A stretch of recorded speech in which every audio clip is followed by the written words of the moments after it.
Bonjour à tous, ravi de vous retrouver pour ce nouveau numéro du Pourquoi du Comment. Vous êtes-vous déjà demandé d'où venaient les étoiles qui figurent sur le drapeau européen? L'erreur la plus commune à ce sujet est de penser qu'elles représentent le nombre d'États fondateurs du Conseil de l'Europe en 1949. Non, absolument rien à voir, puisqu'il comptait à l'époque 15 membres. Non, figurez-vous que l'origine de cette couronne étoilée est religieuse et elle concerne la Vierge Marie. Pour comprendre, retour à la fin de la Seconde Guerre mondiale. En 1949 donc, le Conseil de l'Europe est créé pour défendre les droits de l'homme et promouvoir la culture européenne. Un an plus tard, l'organisme se cherche un emblème et plusieurs propositions sont faites. Un E vert sur fond blanc, moche, dit le Conseil, et il n'avait pas forcément tort, puis un disque d'or avec une croix rouge sur fond bleu, trop turc, estiment les États membres.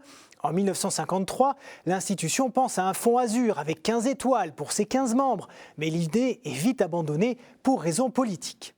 Puis on propose 8 anneaux d'or sur un fond bleu, mais là c'est considéré comme trop ressemblant au drapeau olympique. C'est un casse-tête. C'est alors qu'un Français trouve la solution. Cocorico, Arsène Heitz, un peintre strasbourgeois et catholique, propose un cercle de 12 étoiles d'or sur fond bleu. Mais pourquoi 12 au fait ? De l'aveu même du peintre, c'est un clin d'œil plus qu'appuyé à la Vierge Marie et à la couronne d'étoiles qui la coiffe. Il déclara même avoir été inspiré en lisant l'introïde du 15 août qui relate une vision de Saint Jean dans l'Apocalypse. Un signe grandiose est apparu dans le ciel, une femme revêtue du soleil, la lune sous ses pieds et sur sa tête une couronne de 12 étoiles.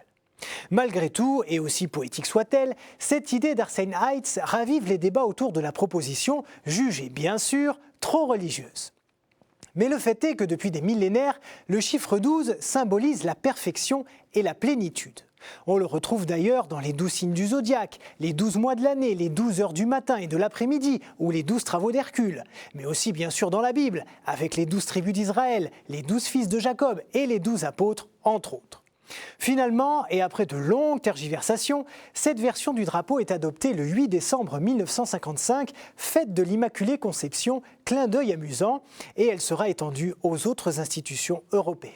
Mais cette explication pose du coup une autre question. Pourquoi la Vierge a-t-elle une couronne d'étoiles ? Eh bien, au terme de sa vie terrestre, marquée par une charité, une pureté et une dévotion absolue, Marie est élevée au ciel.